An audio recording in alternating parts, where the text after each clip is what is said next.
Bonjour à tous.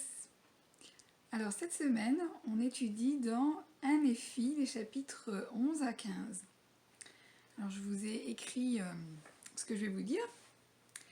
Et donc, on voit que Néphi nous a vus en vision, nous dans les derniers jours, comme il est dit dans 1 Néphi 14, verset 14. Il nous a vus en tant que saints de l'église de l'agneau, dispersés sur toute la surface de la terre. Et nous étions armés de justice et du pouvoir de Dieu dans une grande gloire. Personnellement, je trouve ça super rassurant. Et j'espère que, comme moi, vous vous considérez en tant que tel, que vous vous sentez digne d'être appelés des saints des derniers jours et qui s'efforcent de vivre l'évangile de tout notre cœur.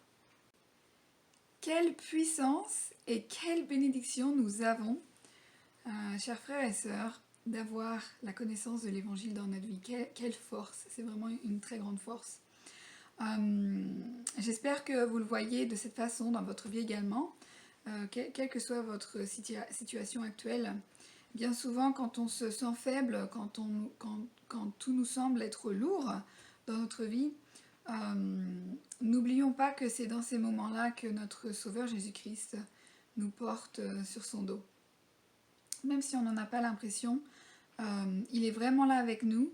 Et si on lui demande de nous soutenir, il nous donne cette force d'avancer, d'aller de l'avant. Je me souviens qu'il y a pile 20 ans, j'étais en train de coudre ma robe de baptême. J'allais me faire baptiser, ça allait se passer en mars. Et je voulais vraiment partager cette joie avec les gens autour de moi et particulièrement avec ma famille et surtout avec ma mère. Et en fait, au lieu d'avoir son soutien, eh bien, c'était tout le contraire. Et donc, j'ai eu comme un goût amer de découragement, en fait, et d'hésitation d'ailleurs. Mais en fait, mon témoignage, il était tellement fort que pour moi, j'avais pas d'autre alternative que de me faire baptiser. Vraiment, j'ai ressenti que c'était ça qu'il fallait que je fasse. C'était vraiment ce que je devais faire pour moi, pour ma vie et pour ma famille, même si s'ils ne le comprenaient pas. Je me souviens, un jour, ma mère m'a dit que en fait, j'avais choisi ma famille, que c'était l'église mormone et que, en fait, voilà. Et en fait elle avait pas. Je sais pas d'où ça venait, son idée.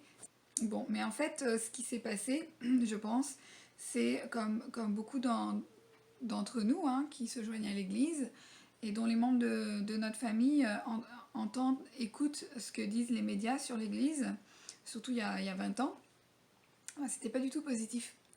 Et donc, je comprends, je l'ai comprise dans un sens, d'avoir peur pour moi, et en même temps, ça a été vraiment dur. C'était vraiment dur de me joindre à l'église seule, et j'étais pas seule, j'avais le Seigneur, et j'avais les membres de l'église, mes membres intégrateurs qui étaient parfaits, je dirais, dans leur accompagnement. Ok, donc ça, j'en suis vraiment reconnaissante. Bon, mais si vous avez cette expérience, vous savez que c'est pas facile. Et c'est l'une des choses que le président Hawks il partage dans son discours en mars 2015 en Idaho, que tous ceux qui s'opposent à la croyance de Dieu, j'ajouterais même à la participation aux ordonnances sacrées de Dieu, qui dit, c'est pas vraiment mon cas pour moi, mais pour d'autres personnes, je sais que ça puisse être le cas, que quand Néphi parle de l'église abominable, la grande église abominable dans les Écritures, dans le livre de Mormon, en fait, il s'agit pas d'une église spécifique, il ne s'agit pas d'une église physique, mais il s'agit d'un ensemble d'enseignements dans le monde qui va contre Dieu, que Dieu n'existe pas, qu'il n'y a pas de Christ. Et en fait, c'est ça. C'est ça qu'il faut comprendre dans les Écritures, à travers Néphi. En fait, président Hawks nous dit bien que quand cela se produit, qu'il s'agit en fait d'un emprisonnement par de fausses idées. Alors, comme Laman et Lemuel, les membres de ma famille ne pouvaient pas savoir que le fait de me joindre à l'église, c'était une bonne chose pour moi. Parce qu'en fait, ils n'ont pas prié. Ils n'ont pas prié Dieu pour savoir. Ils n'ont jamais lu le livre de Mormon, même après mes 20 ans de... comment est-ce qu'on dit ça, d'adhérence, je dirais, à l'église. Ils ont toujours pas le désir de lire ni de prier pour savoir si ces choses sont vraies. Alors j'imagine que s'ils le font pas, ils le sauront jamais.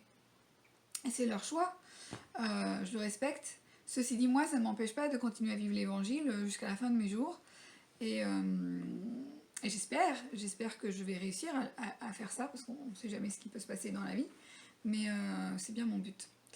Et donc voilà, même Néphi, il a continué à vivre l'évangile. Même le prophète Moroni, à la fin du livre, le dernier prophète du livre de Mormon, Moroni, son fils, eh bien, il a vécu l'évangile jusqu'à la fin, même si son peuple, il finissait de mourir, il était tué, massacré, il n'y avait plus personne parmi les Néphites, il était le seul. Et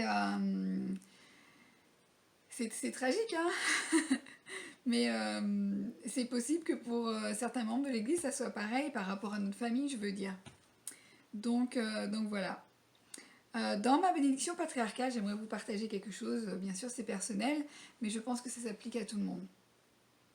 C'est que, en fait, dans ma bénédiction patriarcale, on me dit que, bien que cela soit un choix difficile par rapport à ma famille, que un jour, même si c'est pas dans cette vie, un jour ils seront vraiment reconnaissants du choix que j'ai fait dans ma vie et qu'ils seront vraiment heureux de mon parcours dans ma vie en tant que membre de l'église. Et quand on voit ce que nos familles nous font vivre des fois, les moqueries, les insultes, alors bon, pour moi ça n'a pas été aussi fort que ça, mais pour certains c'est vraiment le cas. Le fait d'être renié, ok, c'est quelque chose de fort, surtout si on veut avoir... Alors j'avais plus d'espace sur la caméra, je vais finir à l'oral. Alors où j'en étais? Oui, donc surtout si on veut avoir ce sentiment d'appartenance avec notre famille et qu'il nous renie en fait. Il faut savoir que nos familles peuvent être éternellement reconnaissantes envers nous. Et c'est cette perspective éternelle qu'il faut toujours garder en tête. Ça vaut vraiment tous les sacrifices et l'endurance face à leur reniement. Pour ma part, je suis contente qu'après toutes ces années, ma famille puisse comprendre que l'Église soit une bonne chose. Notre prophète actuel, président Nelson, nous a rappelé dans un article du Liaona de mars 2008, je crois, que l'un des buts principaux de notre existence est que nous nous conformions à l'image et à la ressemblance de celui qui a séjourné sans souillure dans la chair, immaculé, pur et sans tache. Le Christ est venu non seulement pour expier les péchés du monde, mais aussi pour donner à tous les hommes l'exemple et établir le modèle de la perfection, de la loi de Dieu et de l'obéissance au Père, comme Joseph F. Smith l'avait jadis enseigné. Quand on s'efforce d'endurer patiemment les moqueries des gens du spacieux édifice de la vision de Léhi, par exemple, eh bien, on aide à établir pour ces personnes qui peuvent changer de cœur ce que président Nelson appelle un modèle de la perfection, de la loi de Dieu et de l'obéissance au Père. Par votre fidélité et par votre exemple, vous pouvez être un instrument puissant de conversion entre les mains du Seigneur.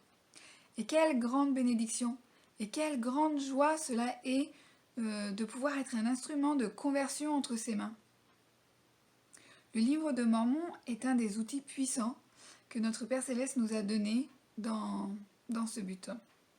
J'ai beaucoup aimé le discours du président Nelson qu'il a donné en octobre 2017 et où il partage qu'un roi tribal au Ghana voulait se joindre à l'église et faire que son peuple s'y joigne également après que le prophète lui ait partagé entre autres le chapitre 11 dans 3 Néphi.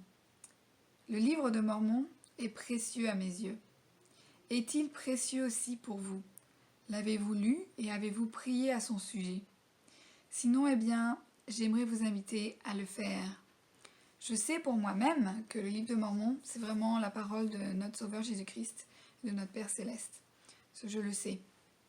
Je l'ai lu plusieurs fois, je continue à le lire, je continuerai à le lire, à développer mon témoignage, parce que mon témoignage, c'est ce que j'ai de plus précieux au monde. Et après, tout le reste vient derrière. Voilà, je voulais vous laisser ces choses pour aujourd'hui au nom de Jésus-Christ. Amen. Je vous souhaite un excellent week-end et je vous dis à la semaine prochaine.